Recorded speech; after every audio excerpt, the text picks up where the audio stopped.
Hi there, and welcome to Apple World. Strikes that this evening, his lawyer considers a ridiculous abuse of military-level power. Why a synchronous cross-country search?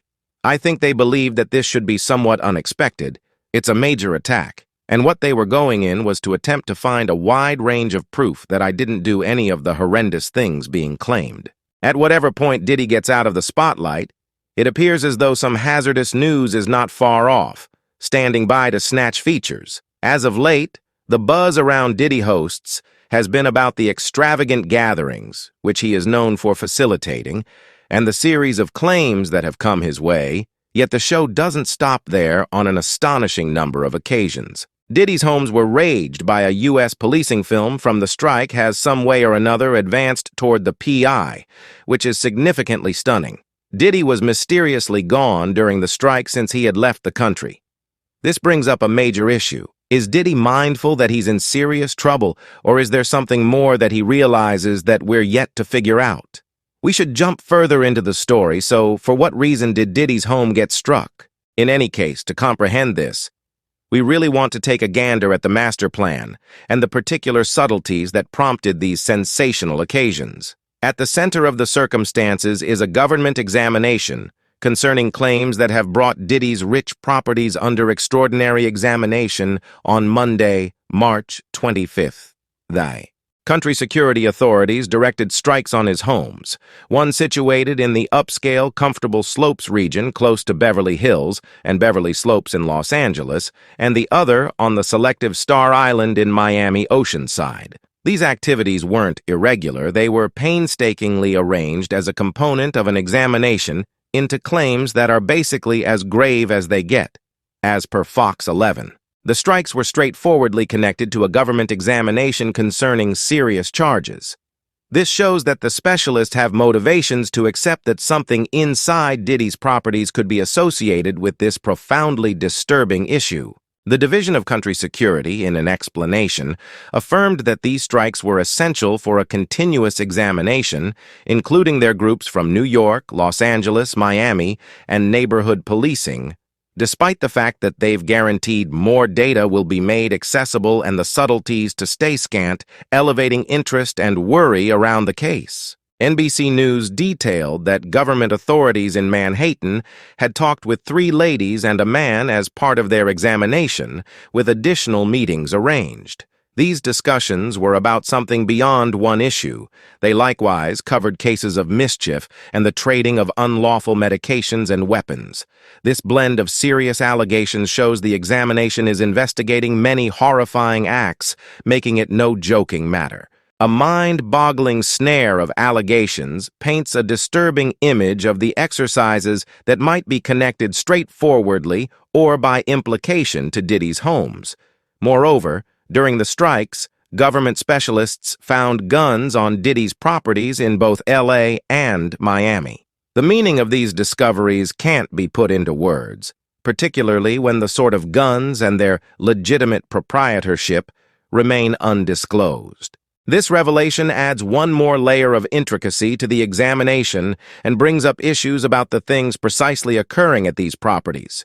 Different safes torn into drawers, tore open storerooms, Rand's fired boxes of firearm ammunition, and Grammy Grant's new pictures from TMZ show inside. Diddy Rand's terminated Beverly Slopes Manor during the Across the Nation strikes, where no captures were made concerning Diddy himself. It's still muddled, assuming that he is the primary focal point of the examination anyway. The presence of policing his homes and the meetings being directed toward the revelation of guns recommend that the test be broad and serious, adding a human component to the story. A film shared by Fox 11 from an above-ground helicopter showed a few people in cuffs outside his property, counting Diddy's 2 children, demonstrating the individual cost and the more extensive ramifications of the examination.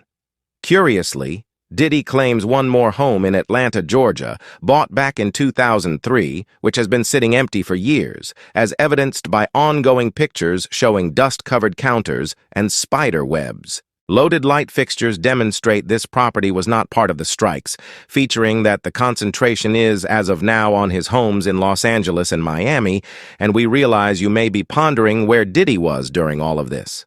Well, there's been a ton of discussion about where he may be since the strikes occurred.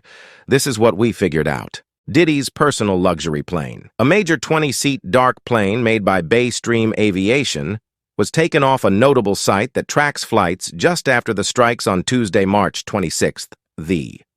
This plane is attached to an organization considered Love a LLC, the Tattle site.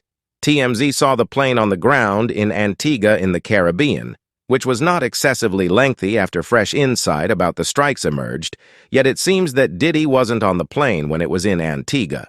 TMZ likewise shared that before the strikes, the stream had been zooming around California. On Sunday, Walk 24 Theate, it left Sacramento Chief Air Terminal at night and got to Palm Springs Worldwide Air Terminal.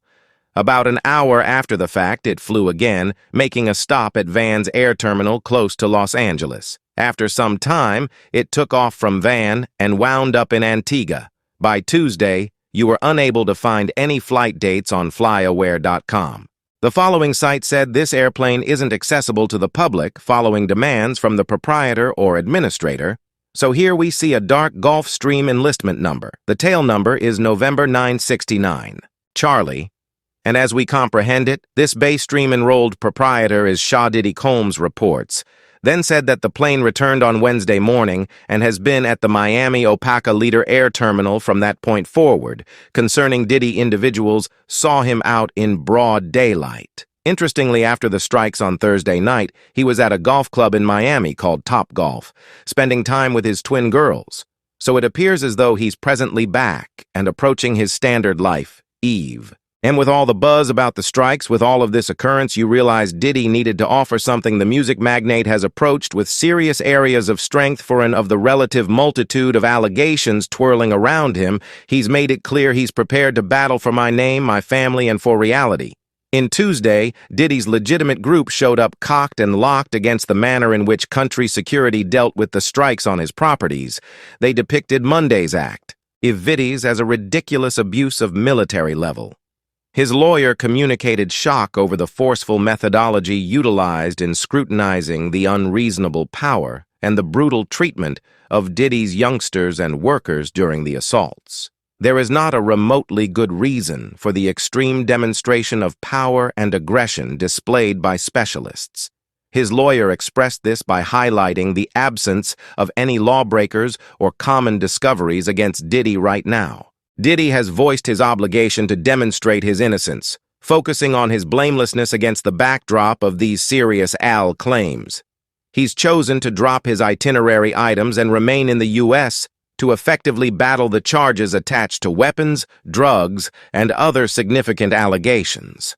The rapper has likewise recently tended to a claim brought against him by an individual alluded to as Jane Doe, calling the allegation nauseating and blaming the offended parties for looking for a fast payday. Let me be totally clear.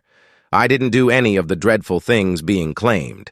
Did he state, promising to battle energetically for his standing and his family's honesty, that this evening his lawyer brings a ridiculous over-abusal of military-level power?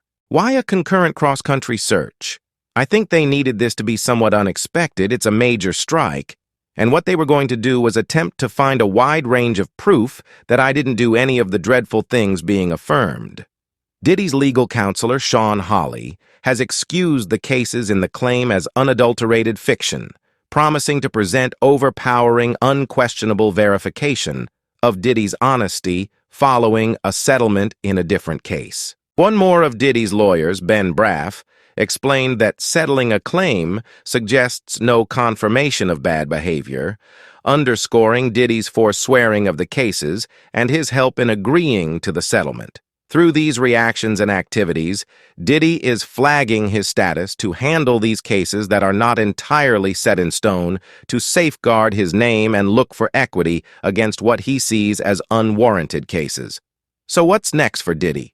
In the midst of this multitude of allegations and examinations, we should separate it into straightforward terms.